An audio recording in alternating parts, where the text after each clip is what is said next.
Welcome to Just Raw No Filter, where we discuss real conversations with real people. I'm Matlakala, and with me is Swan and Sunyani, and our ghost lady at the back. Hi guys. Hi. Today we're going to talk about a slay queen that ended up repenting with our special guest Tsheamo Matlakala. Let's get into it. Now, today on the show, we are excited to have Tsheamo Matlakala, who is a quantity surveyor student at the Vet University and currently doing her final year. The beautiful lady here is also serving as a junior pastor at a church known as the Grace Bible Church and an influencer in the gist of that. How interesting. Well, she's going to take us through her experiences when she was still a slay queen and how she became a spiritual being. Hi, Tsheamo, how are you? I'm good, thanks. How are you? We do good, thanks. Welcome to Just Raw No Filter. It's a pleasure. Nice.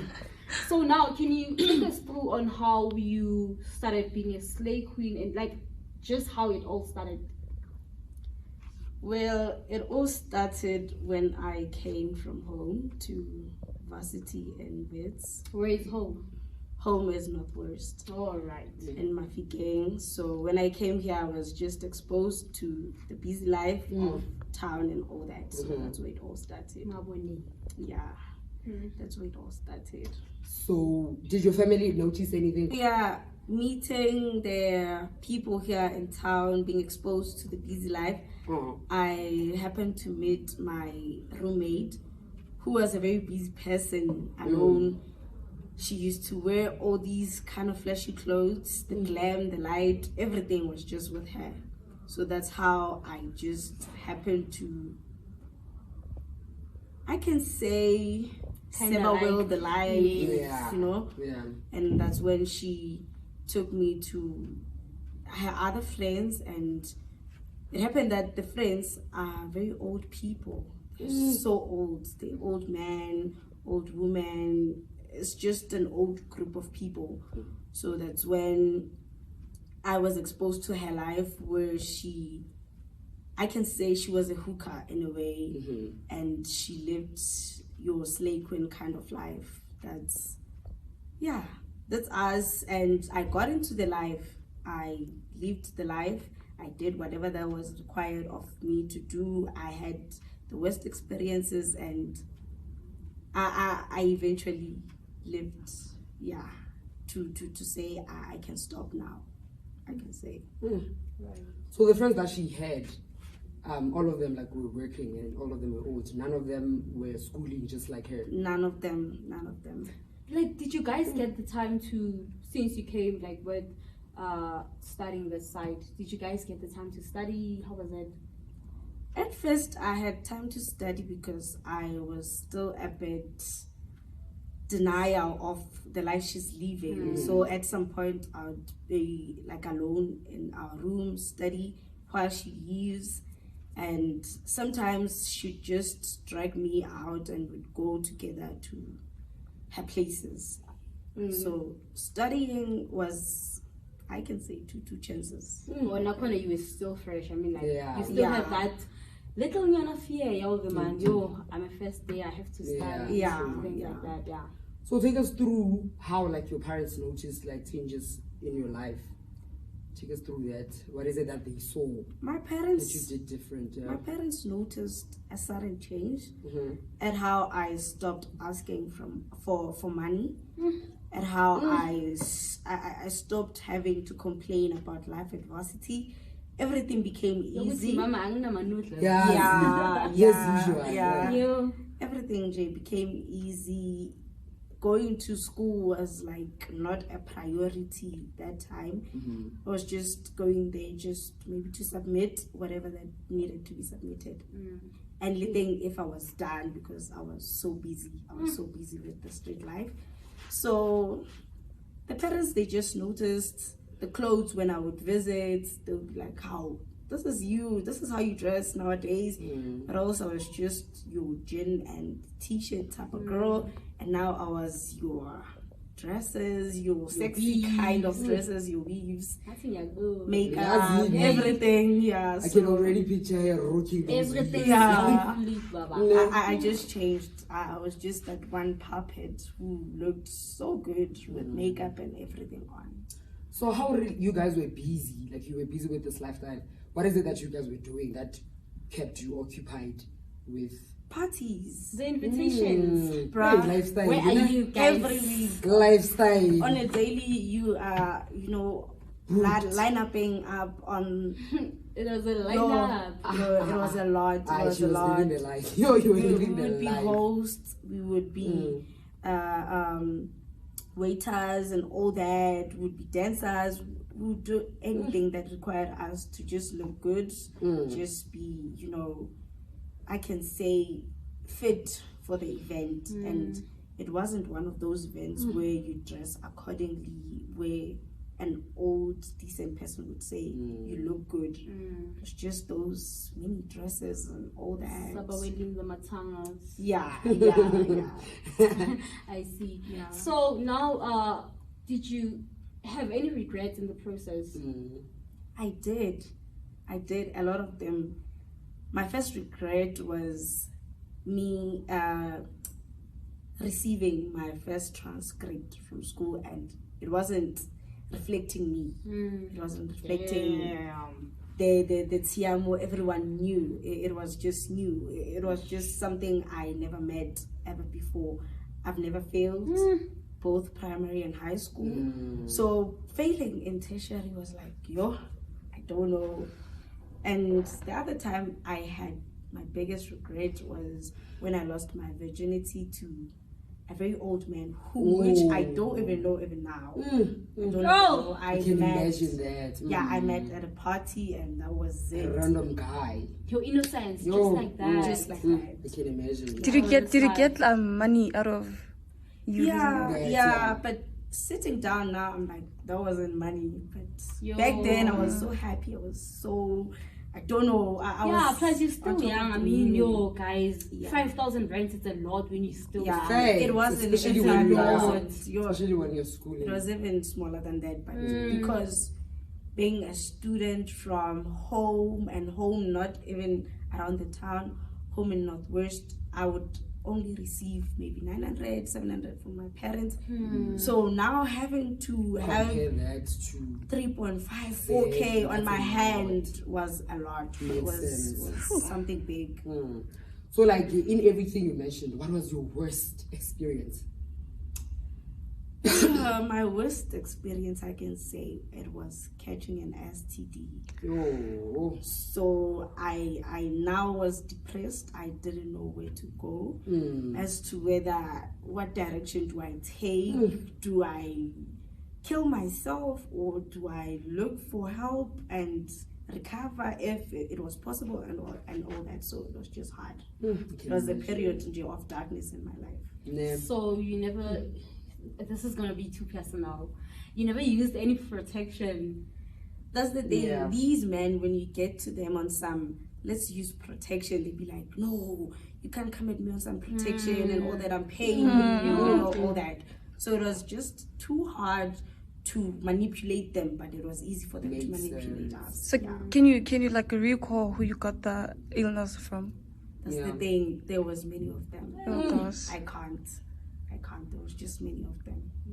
By the way, Tsheamo, feel free to, please yourself. Indulge. Thank you. Indulge, sweetie. Dig in. Yeah. Just Raw No Filter is brought to you by Brunational Cosmetics. Brunational is a cosmetic company catering for all your cosmetic and skincare requirements. Brunational makes sure to meet your needs and ensures high quality value and total customer service. To find out more, check them out on their website at www.brunationalcosmetics.co.za. What was the largest amount that you ever received? Yeah. My largest amount from the hookups. From one person. Yeah. From one person. Yeah. I can say it was about 15K, and it was because we spent the whole day and night together. He had invited me to accompany him to some event, so I was his date.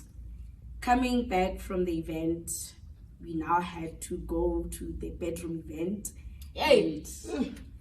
I wasn't expecting it, but he was like, I'll pay you, I'll give you the money, I'll give you any amount of money. So me being me, I just said 15K is okay. I'll start my life afresh and all that. Not knowing that 15K is nothing actually. So obviously when you get money, obviously when you form like the Makayas, you always have this mindset that with you, when I get money, I'm gonna help out my family. Exactly. So obviously, girl, you're getting money. Did you ever think of them? In fact, that's one of the changes that my parents noticed, because I would randomly buy my siblings food. I'd randomly send courier guys home. They would just knock, this is a delivery for whoever from Tsheamo, and to be like, how? Shuang. When they call me and I just confirm that, no, it's from me. When they ask me, I would just say it's from the bursary money. I just saved it 3 months ago and I decided to buy them stuff. Oh, I just have this, please drop, blah blah blah. Yeah. Tabang Josie, guys. Yo, dude. Listen, when you weak, you will die young. You will die young. So tell us about how you encountered horror, like you have a calling, spiritual calling. Take us through that. I can say God has a way of just making his things. Because the last man I had an encounter with is the man that actually took me to church. Yeah. He was very generous enough to say, you're too young to be doing this. You're too young to be living this life. So was it the same man you were supposed to with? Yeah. Yes. Okay. He was at a bar, and out of all the girls, he just chose me and was like, I want that one. Okay. So when he interrogated me, I can say, asking me who I am, where I am from, what am I doing, why am I doing whatever I am doing that time. And that's when he noticed as to whether I am so young to be living that life. So the next day he was like, I'm not going to do anything to you. I'm not going to give you any money. I just want you to live a good life. And asking him what is a good life, he was just like, let's go to church. Just figure yourself out who you are. But at least there are still good people I'm out there. even getting goosebumps. Dude. There are, though. If I wasn't maybe, I can say God's favorite in a way. Yeah.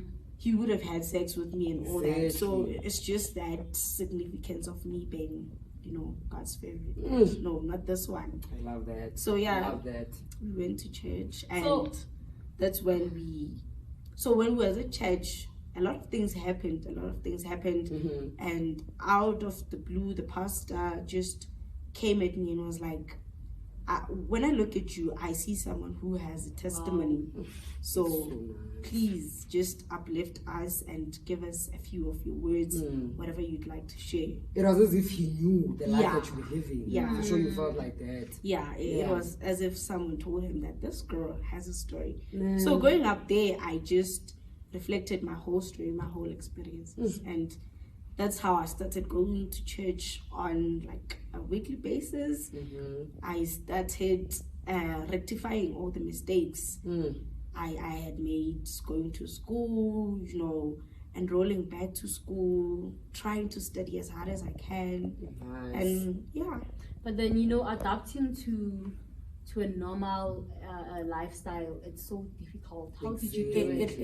It is with all the judgments and all, it is so hard. But I can say this man again was a chosen, because he had my hand all the way. With all the breakdowns, the mental breakdowns, all the people judging me, all the people throwing stones at me, he was there to always reassure me that it's all going to be okay. Just focus, just be on your lane, just stay on your lane. Don't focus on whatever another person is doing, whatever another person is saying. So yeah, I can say that's how I adapted. Yeah, adapted to the life in a way. But it was so difficult, nice. It was. So when you think of the money, I'm no longer gonna get the cash. How did you feel? I can say I still had a bit of Tsheamo who liked money back then, because this man had to always promise me that, guys, if you money go is to important, church, so I'll give you this amount. If you go to church, I'll buy you this. If you go to church, I'll do this. So a part of me was like, okay, this person just wants me to go to church and I get this and that. So I'd be like, a little bit motivated, though it was boring. Yeah. Being at church, listening to people. No money anymore. No money, you know, Yeah. but at least having Makes a a lot of shelter, sense. having someone who would buy you food, clothes, and all that. It was, you know, something I would be appreciative And of. you even got the time to focus on your books. Yeah, Exactly. yeah. Right. Because he was very strict. Very, yeah. You got a dad. You got a friend. In a way, Yeah. yeah. So how far do you want to take your spiritual life? I can say whoever ever said when you get the nice things in life, just run with them. I can say I'll cherish it until the last days of my life, because this is a very good life and it's a very productive life. You know, having experienced whatever that had happened before and now, comparing the two lives it's a big difference in a way. It's a big difference. Let's talk about that difference. Is it because this time that you are, like, you know, you're godly and whatnot, does it have more peace than it did when you are living that other life? Yeah, it has more peace because it's now you understand that money doesn't actually buy happiness. Right. It's now you actually live it and see as to whether, you know what, sometimes you can have money or money on earth, but you don't have happiness. You have problems back to back. On a daily you're solving. But with someone who lives a basic life, a life where you can just pay all your bills and live a simple life, you know, it's That's so all that peaceful. matters. Yeah, it's so peaceful. So what are your plans? Like now you are currently a junior pastor. Yeah. You are currently a quantity surveyor student. So nice. Like, what are your plans?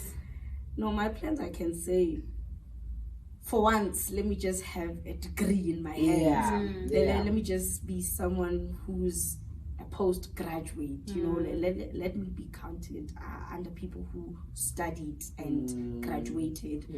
As for my spiritual path, I can say I don't want to go as higher as I want, but I'll put it in God's hands as to whether how far I can go, you know. If I need to be a junior pastor and people repent, people have good testimonies on a weekly basis, then I can stay there. Yeah. What is it that you can tell to someone watching you, to a young lady out there, regarding the life that you used to live and now that, you know, you've repented? What is it that you can tell them, you know, someone who would want to dwell in that kind of lifestyle? I can just tell them to just have a day or a minute in your day, introspect yourself, just ask yourself, what are your desires? What is it that you want? What is it that you need? Just question yourself, question your abilities as to whether how far can I go in life if I'm taking the easy life, you know, because even fast life, the way it comes is the way it goes. So they should just put themselves in a situation whereby they're willing to go through everything for the perfect life they live, and they shouldn't expect it to happen tomorrow. They shouldn't expect it to happen. Or to get it from someone else, Yes. Don't. I can say, don't achieve using other people's efforts in a way. Yeah. So they should just work hard and focus on themselves, making themselves better. Nothing beats that at the end of the day, honestly. Yeah. It's so nice. It's getting deeper. Of course, I mean, Jesus is in the building. Repentance. Anyway, that brings us to the end of this episode. Thank you so much to Tsheamo Matlakala for joining our Unfiltered Conversations. And as always, thanks to our viewers and listeners for joining us to our first ever episode of Unfiltered. Of course. And if you enjoy our show, please do rate us and review us on Apple Podcast, and be sure to come back next week for our next guest. Until then, this is your number one podcast, just raw and no filter. See you next time.